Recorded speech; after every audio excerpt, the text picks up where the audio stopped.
Some wisdom is found on the surface, and some wisdom takes us deeper. Welcome to Get Deep, where we dive into the thoughts, truths, and affirmations that help us grow, reflect, and move forward. I'm Deborah Deep Mouton, and every episode we'll explore the power of words, the strength of resilience, and the beauty of introspection. Come in, take a seat, and let's get deep.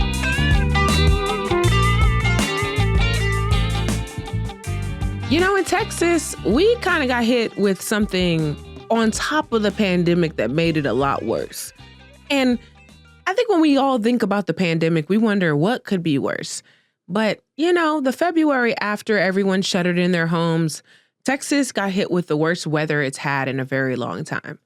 We here call it the Texas freeze. Yes, we've given it a moniker at this point, where we actually had about 4 days, especially in Houston, with no power, limited water, and the temperatures dropped to about 16 degrees inside our homes.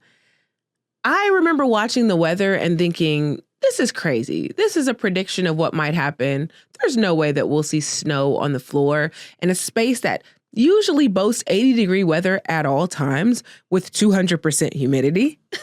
But then the snow started to fall, and we watched it as it started to blanket the earth.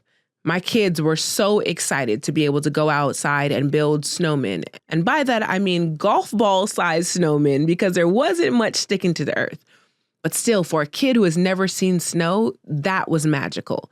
They were super excited, and my husband and I were worried because Texas has its own power grid. It's not locked with anyone else. And we knew that grid maybe needed a little maintenance. And before we knew it, everyone else learned that too. The lights shut off, and they started to ration water by only allowing the pipes to be able to be used between 6 a.m. and 6 p.m. every other hour on the hour. Yes, how do you keep track of that? I don't know. But occasionally we would hear water run through our pipes and know that it was back on.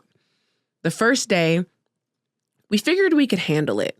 We took all of the mattresses in our home and we piled them into our media room where there were no windows.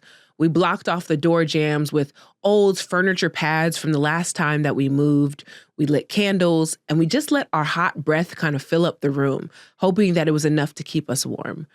By day 2, we realized that the nightfall made everything worse. So we started doing things that were a little more risky. Leaving the oven open and hoping that somehow the downstairs oven would heat the whole 2-story house. I mean, we weren't as risky as other people in Texas who were chopping down trees and making bonfires in their living rooms. The rates of home fires skyrocketed as people emptied their pools to try to use it to flush their toilets or wash their hands. It quickly turned into this dystopian chaos that none of us knew we were on board for. And in that, I didn't know really how to move on. We were stuck in this situation that seemed like eventually weather would let us out of, but no one knew really how long it would take. After a few days of struggling, we found a friend who had power but no water and made our way over to at least get warm enough to feel our fingers again. And by 2 days later, the weather had moved on. The sun came back out, the power came back on. I didn't know what to do with all of the panic that still lived in my body. We often go through these things that test us, these small or large traumas that somehow the world seems to move on from much quicker than we can. Some linger with us, and some take a toll on who we are. Some even affect the way that we move going forward. I know now every time that the weather starts to shift, I start wondering if I have enough candles or if I need to try to find and buy a generator.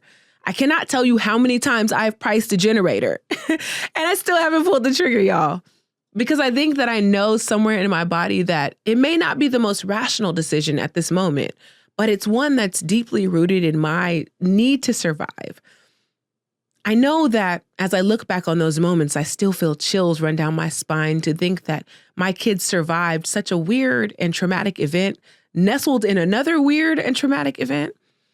And sometimes we don't make room for the grief of that, the ability to sit with it. We run back into the next thing. We pick up life and continue on.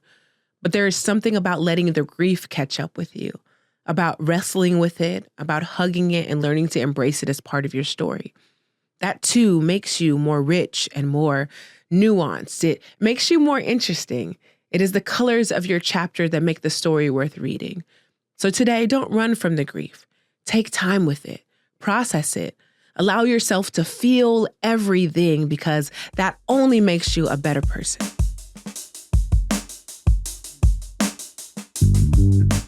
Thank you for joining me on this journey today. I hope this moment of reflection stays with you, guides you, and reminds you to keep going. If you found value in this episode, let's keep the conversation going. Follow me on Instagram at Live Life Deep and share your thoughts, your wisdom, and your light. And if you're enjoying the podcast, the best way to support it is simple. Subscribe, rate, and leave a review. Your support helps others find this space of growth and inspiration. This has been a Gemini's production. You can explore some of the other podcasts on the network by going to GeminisProductions.com or following on Instagram, TikTok, or YouTube at Gemini's Productions. Until next time, remember, you've been given today. What you do with it is up to you.